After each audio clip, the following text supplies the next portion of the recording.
You will hear a conversation between Annetta and Charlotte, first-year university students, and Bill, who works for the Student Union Employment Service. First, you have some time to look at questions 1 to 5.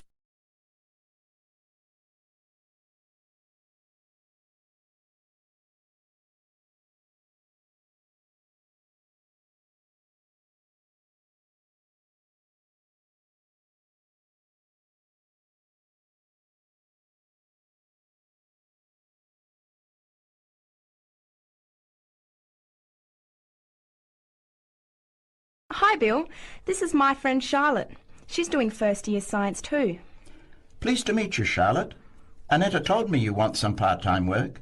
Now, I just have to complete your details on the computer.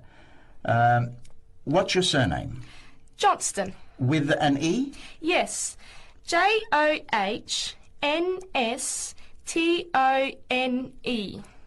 I know that you live in the Heathfield Street student residence, but I can't remember the street number there. It's 126. 126. Good. And the phone number?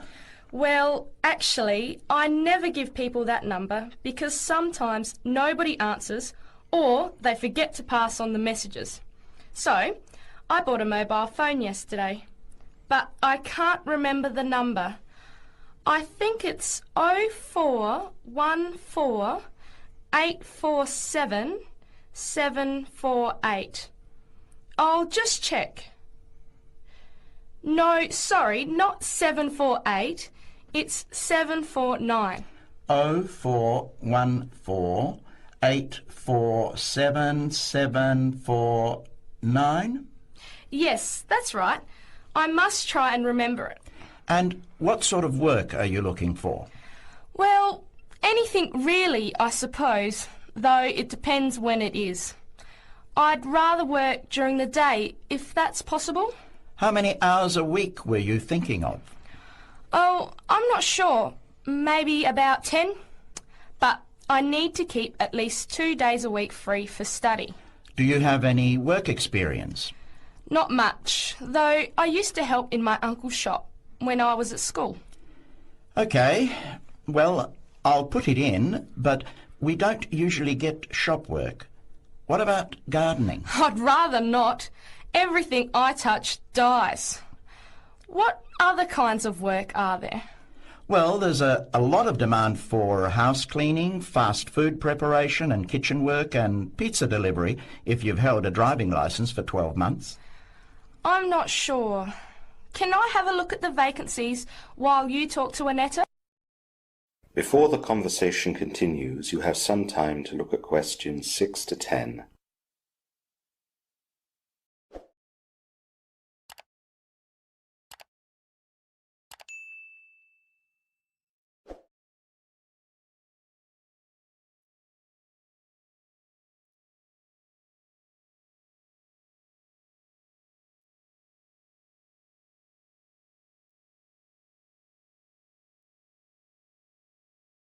Bill, I'd like to change my job. You're at the Hamburger Express on the High Street, aren't you? What's the problem?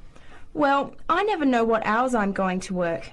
I start at 7 p.m. and I'm supposed to finish at 11 p.m, but sometimes they keep me until 2 or 3 a.m. Yes, that is a bit late if you have to make a 9 a.m. lecture the next day.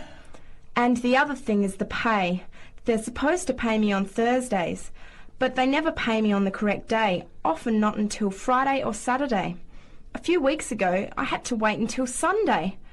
They said their son was sick, so they couldn't get to the bank, but they're always making excuses. Yes, that doesn't sound too good. Would you be interested in pizza delivery? You need to have a driving licence. Yes, I've got a licence, but I think I'd like to change from working in the evening. Are there any day jobs available? Well, as I told Charlotte, there are several cleaning and gardening vacancies. And this childcare job that just came in this morning, do you like children? Yes, I do, actually. What's the job? Let's have a look. Collect the boy aged 4 from kindergarten at 3 p.m. Pick up the other two girls who are aged 6 and 9 from the primary school at 3:15. You take them home and look after them. The parents will be home by 7. That sounds quite good. What about the pay? It's the same as you're earning now, 4 hours a day, Monday to Friday, so 20 hours a week. You need to contact Mrs. Alicia Thompson. Her phone number is 91045629, and she lives in Springfield. I've never been to Springfield. I hope I don't get lost. Don't worry. It sounds quite straightforward. Let's have a look at the street directory. The Thompsons live here in Tulip Street, number 252. So you catch the 631 bus, get off here next to the post office in Daisy Terrace. Walk past the post office to the corner, and on the opposite corner is the kindergarten. Then walk down Daffodil Place and cross over to the primary school. Then keep going down Daffodil Place to the corner and turn right into Tulip Street. That is the end of part 1. You now have half a minute to check your answers.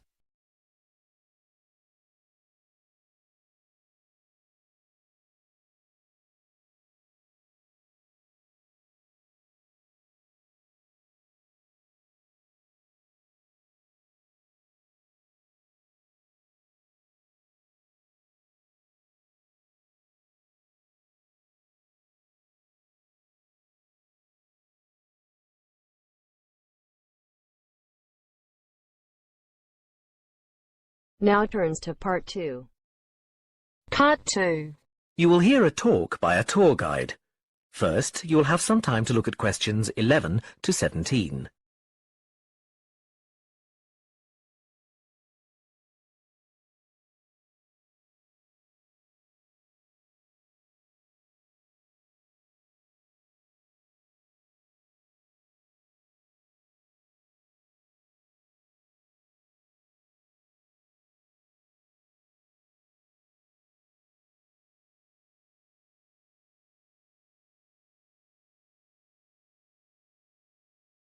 Now listen carefully and answer questions 11 to 17.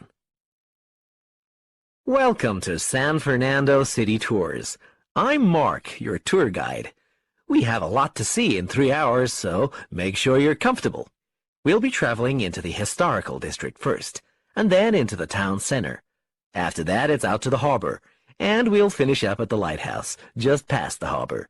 That will take us up to midday, and after that, you're free to do what you want.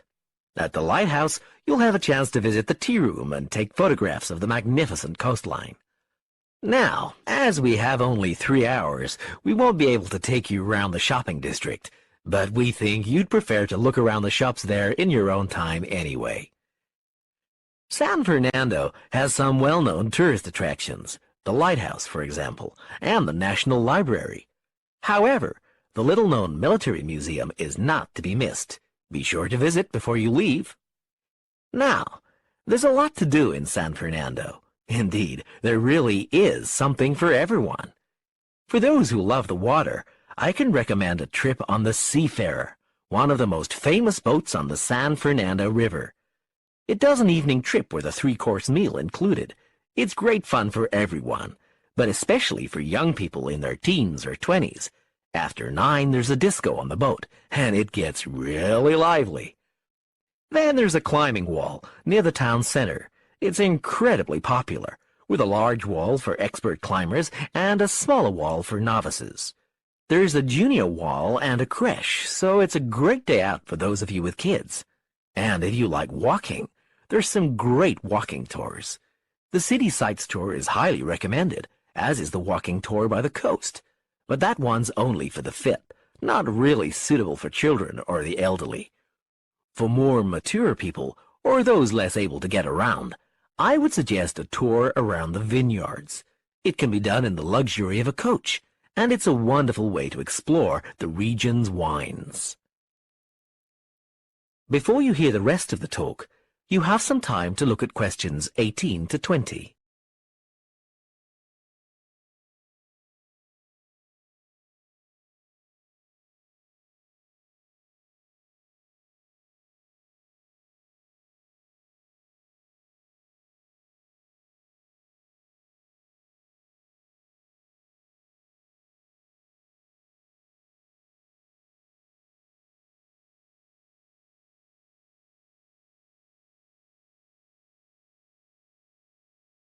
Now listen and answer questions 18 to 20. Naturally, there's a charge for all these attractions, but you can get 15% off if you have an Explorer Pass. If you don't have a pass but would like one, the driver here has application forms. Just ask him for one and fill it out while on the tour. Then you hand it into the tour office. Normally, it costs $10, but this year it's just $7. When you hand it in, you'll get your picture taken for the card on the spot, and then your card is ready to use. Remember to show it whenever you pay for anything. The discounts apply not just to tourist attractions, but some bars and restaurants. Basically, everywhere you see a red Explorer symbol. We're coming up to the historical district now. If you'd like to look at... That is the end of part 2. You now have half a minute to check your answers.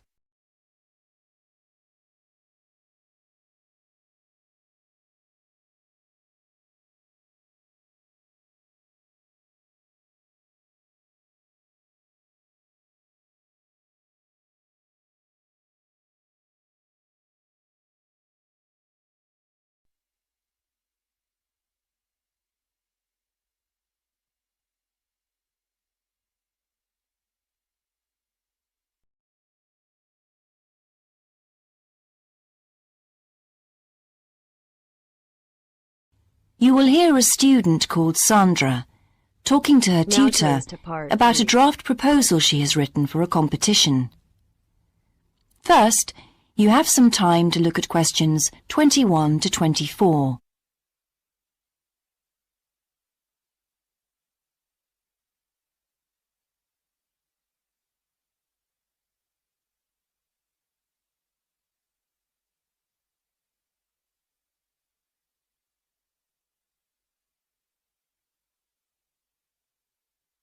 Now listen carefully and answer questions 21 to 24. Right, Sandra. You wanted to see me to get some feedback on your group's proposal, the one you're submitting for the Geography Society field trip competition. Uh-huh. I've had a look through your proposal, and I think it's a really good choice. In fact, I only have a few things to say about it, but even in an outline document like this, you really have to be careful to avoid typos and problems with layout in the proposal, and even in the contents page. So read it through carefully before submitting it, okay? Will do. And I've made a few notes on the proposal about things which could have been better sequenced. Okay. As for the writing itself, I've annotated the proposal as and where I thought it could be improved. Generally speaking, I feel you've often used complex structures and long sentences for the sake of it, and as a consequence, although your paragraphing and inclusion of subheadings help, it's quite hard to follow your train of thought at times. Oh, So cut them down a bit, can you? really? Yes, and don't forget simple formatting like numbering. Didn't I use page numbers? I didn't mean that. Look, you've remembered to include headers and footers, which is good, but listing ideas clearly is important. Number them or use bullet points, which is even clearer. Then you'll focus the reader on your main points. I thought your suggestion to go to the Navajo Tribal Park was a very good idea. No, I've always wanted to go there. My father was a great fan of cowboy films and the Wild West, so I was subjected to seeing all the epics, many of which were shot there. As a consequence, it feels very familiar to me, and it's awesome, both geographically and visually. So it's somewhere I've always wanted to visit. The subsequent research I did and the online photographs made me even keener. Before you hear the rest of the conversation, you have some time to look at questions 25 to 30.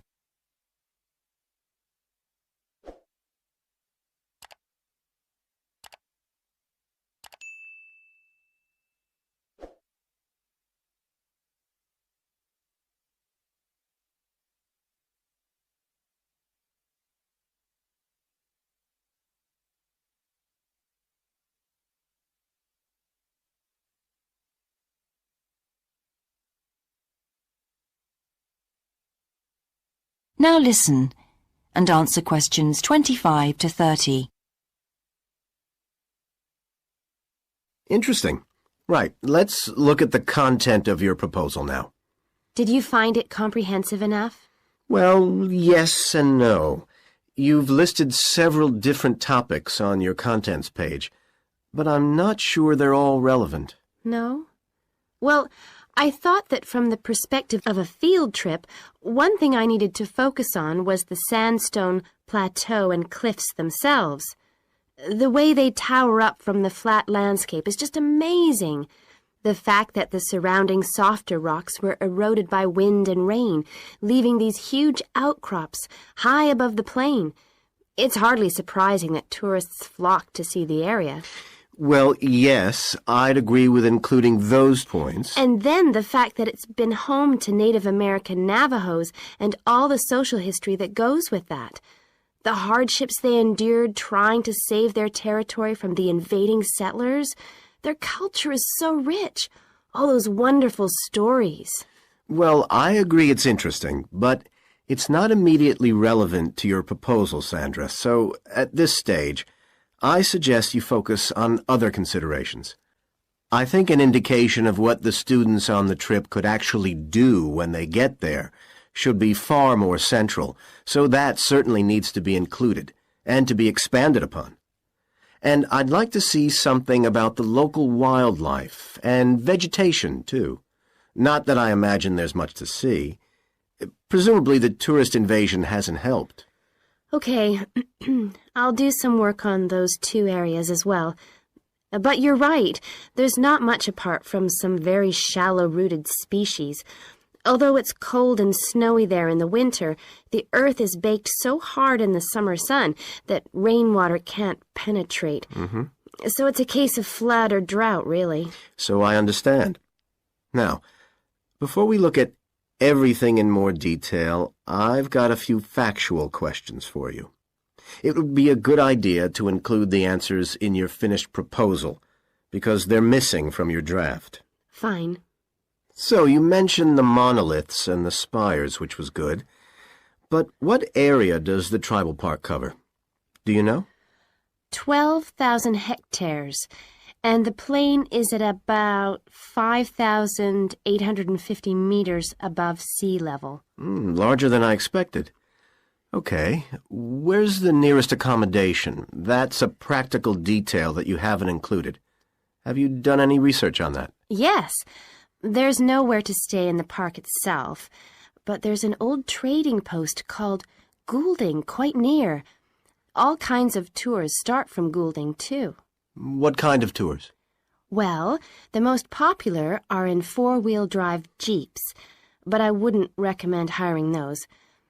I think the best way to appreciate the area would be to hire horses instead and trek around on those. Biking is not allowed, and it's impossible to drive around the area in private vehicles. The tracks are too rough. Okay. Lastly, what else is worth visiting there? There are several caves, but I haven't looked into any details. I'll find out about them. Okay, good. Now what I'd like to know is more about...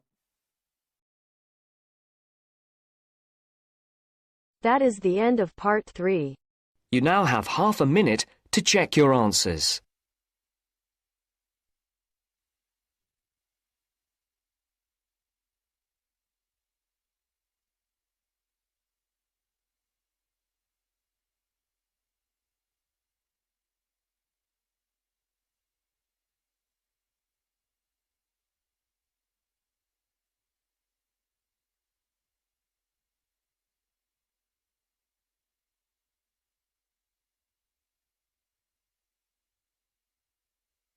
Now turns to part 4.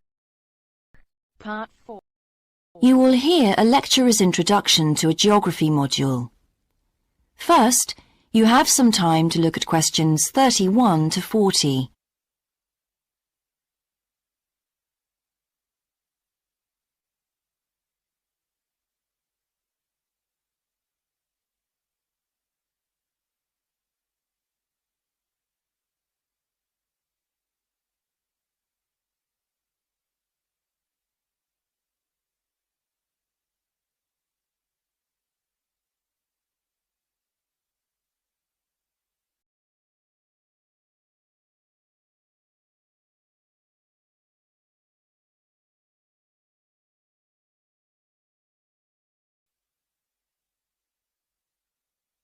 Now listen carefully and answer questions 31 to 40.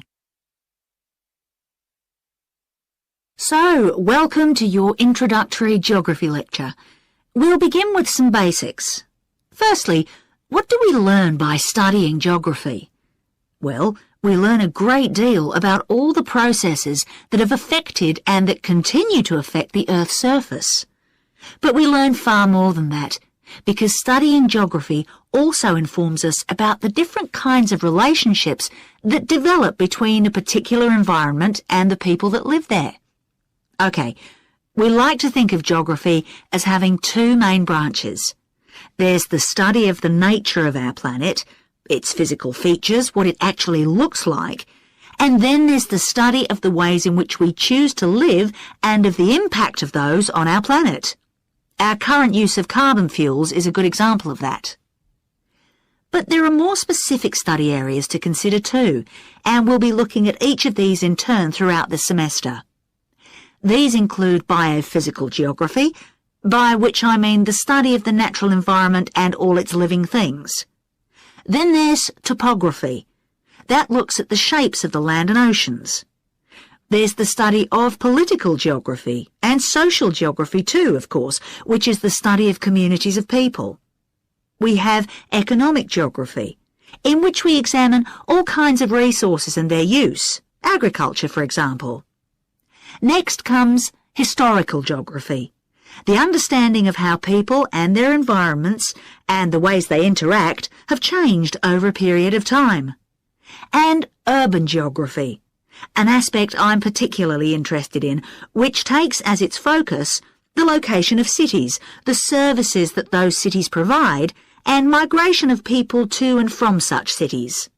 And lastly, we have cartography. That's the art and science of map making. You'll be doing a lot of that. So, to summarise before we continue, we now have our key answer. Studying this subject is important because without geographical knowledge, we would know very little about our surroundings and we wouldn't be able to identify all the problems that relate to them. So, by definition, we wouldn't be in an informed position to work out how to solve any of them.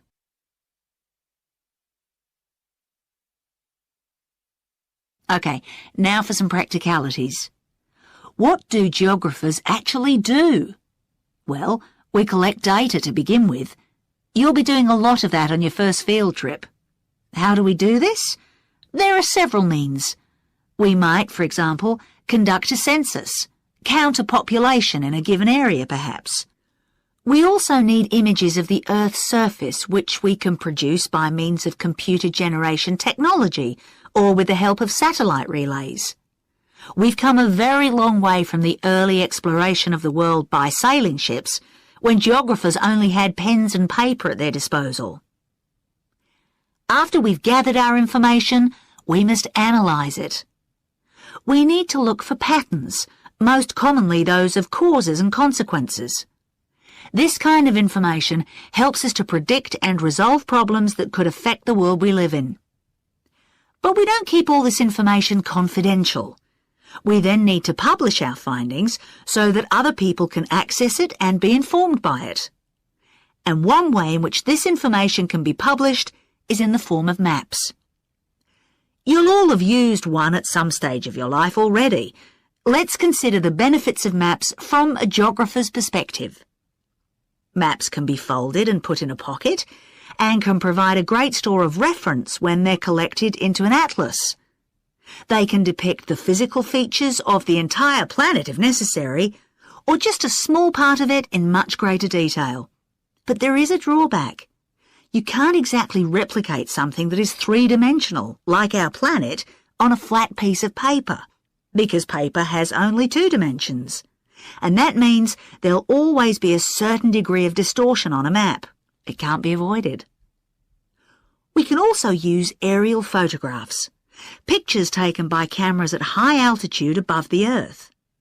These are great for showing all kinds of geographical features that are not easy to see from the ground. You can easily illustrate areas of diseased trees or how much traffic is on the roads at a given time, or information about deep sea beds, for example. Then there are Landsats. These are satellites that circle the Earth and transmit visual information to computers at receiving stations. They circle the Earth several times a day and can provide a massive information. You'll all be familiar with the information they give us about the weather, for example. So, what we're going to do now is look at a short presentation in which you'll see all these tools.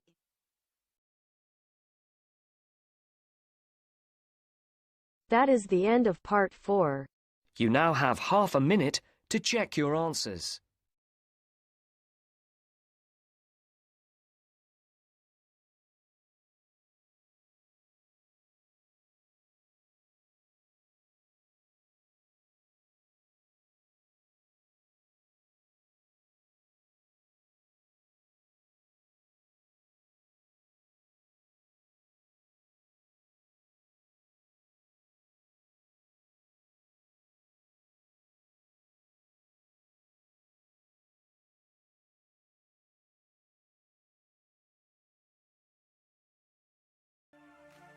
That is the end of the listening test. In the Ielts test, you would now have 10 minutes to transfer your answers to the answer sheet.